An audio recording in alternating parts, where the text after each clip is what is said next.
আজি মই এই হাইডেনজিয়া জোপা ৰিপৰ্ট কৰিব লৈছোঁ আৰু তাৰ বাবে মই দুদিন ধৰি গছজোপাত পানী দিয়া নাছিলোঁ, সেইকাৰণে সম্পূৰ্ণ শুকাই আছে, পাতবিলাকো লেৰেলি যোৱা নিচিনা হৈ আছে।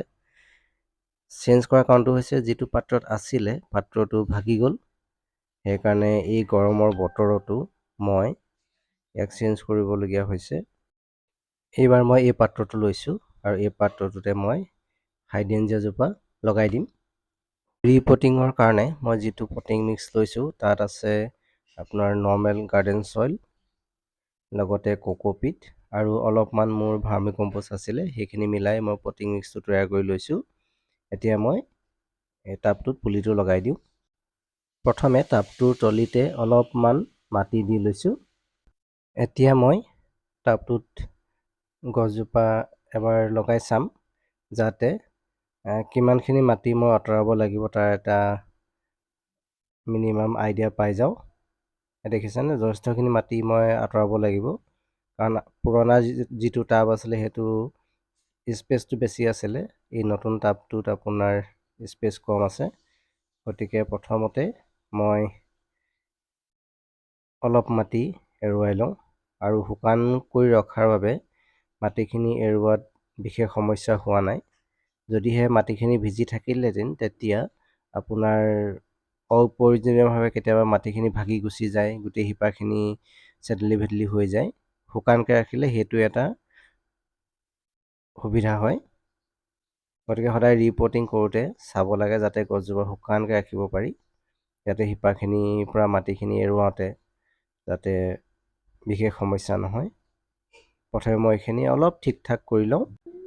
এই ৰিপটিংটো মই যথেষ্ট গৰমৰ দিনত কৰিছোঁ। সাধাৰণতে গৰমৰ দিনত গছপুলি ৰোৱা বা তেনেকুৱা ধৰণৰ কোনো কাম কৰা নহয়েই, যিহেতু টাবটো হঠাৎ কালি ভাগি থাকিলে, গতিকে মই বাধ্য হৈ গ'লোঁ এই কামটো কৰিবলৈ।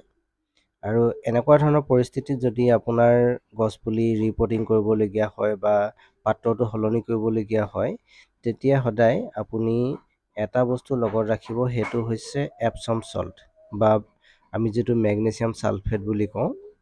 সেইটো যদি আপোনাৰ হাতত থাকে বা আপোনাৰ লগত থাকে, তেতিয়া আপুনি এনেকুৱা ধৰণৰ কামবিলাক কৰাত বৰ বিশেষ এটা সমস্যা দেখা নিদিয়ে বা ভয় নালাগে। নহ'লে কি হয়, ইমান গৰম, তাৰ ওপৰতে আমি মাটিখিনিও আঁতৰাই দিওঁ, টাবটো ভাগিও এটা কষ্ট পায় গছজোপাই। তেনেকুৱাত গছজোপা বাচি থকাৰ চান্সটো খুব কমি যায়।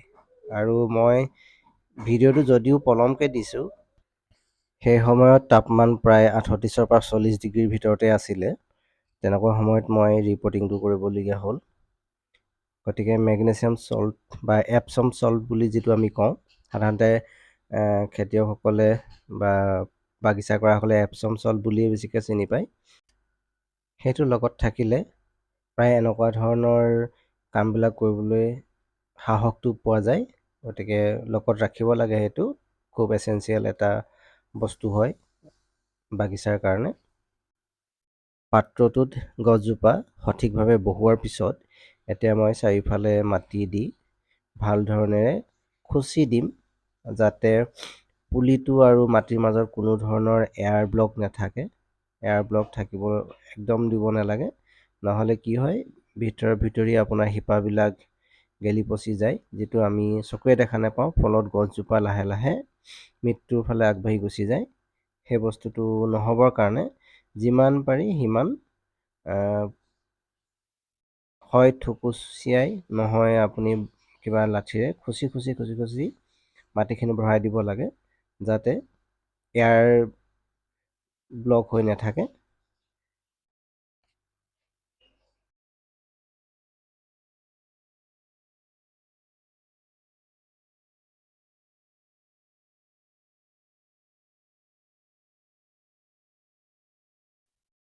এয়া গছজোপা লগোৱা হৈ গ'ল। ভাল ধৰণে মই মাটিখিনি দি দিছোঁ আৰু এতিয়া মই ইয়াত এপছম চল্ট ব্যৱহাৰ কৰিম। এইটো হৈছে এপছম চল্ট বা আমি যাক মেগনেছিয়াম ছালফেট বুলি কওঁ। যিকোনো ব্ৰেণ্ডৰে আপোনালোকে ল'ব পাৰে, কোনো কথা নাই। ইয়াৰে মই 1 চামুচ ল'ম আৰু পুলিটোৰ চাৰিওফালে মই ছটিয়াই দিম। এনেকৈ মই লৈ লৈছোঁ এপছম চল্টখিনি আৰু গছৰ চাৰিওফালে এনেদৰে ছটিয়াই দিছোঁ। একেবাৰে গুৰিত দিব নালাগে, অকণমান আঁতৰাই দিব লাগে, মানে টাবটোৰ পাৰে পাৰে দি দিলেও হয়, মই দিয়াৰ ধৰণে।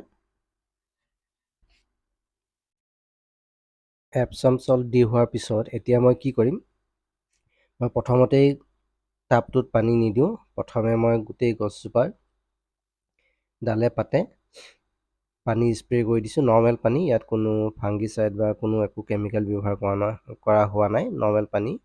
কাৰণ দুদিন ধৰি গছজোপা পানী পোৱা নাই, গতিকে পাত পত্ৰবিলাক শুকাই আছে। আৰু এনেকুৱা সময়ত আমি হঠাৎ যদি গছৰ গুৰিত পানীটো দি দিওঁ, তেতিয়া সাধাৰণতে কি হয়, গছজোপাৰ প্ৰফিটতকৈ গছজোপাৰ লোকচানহে বেছি কৰে।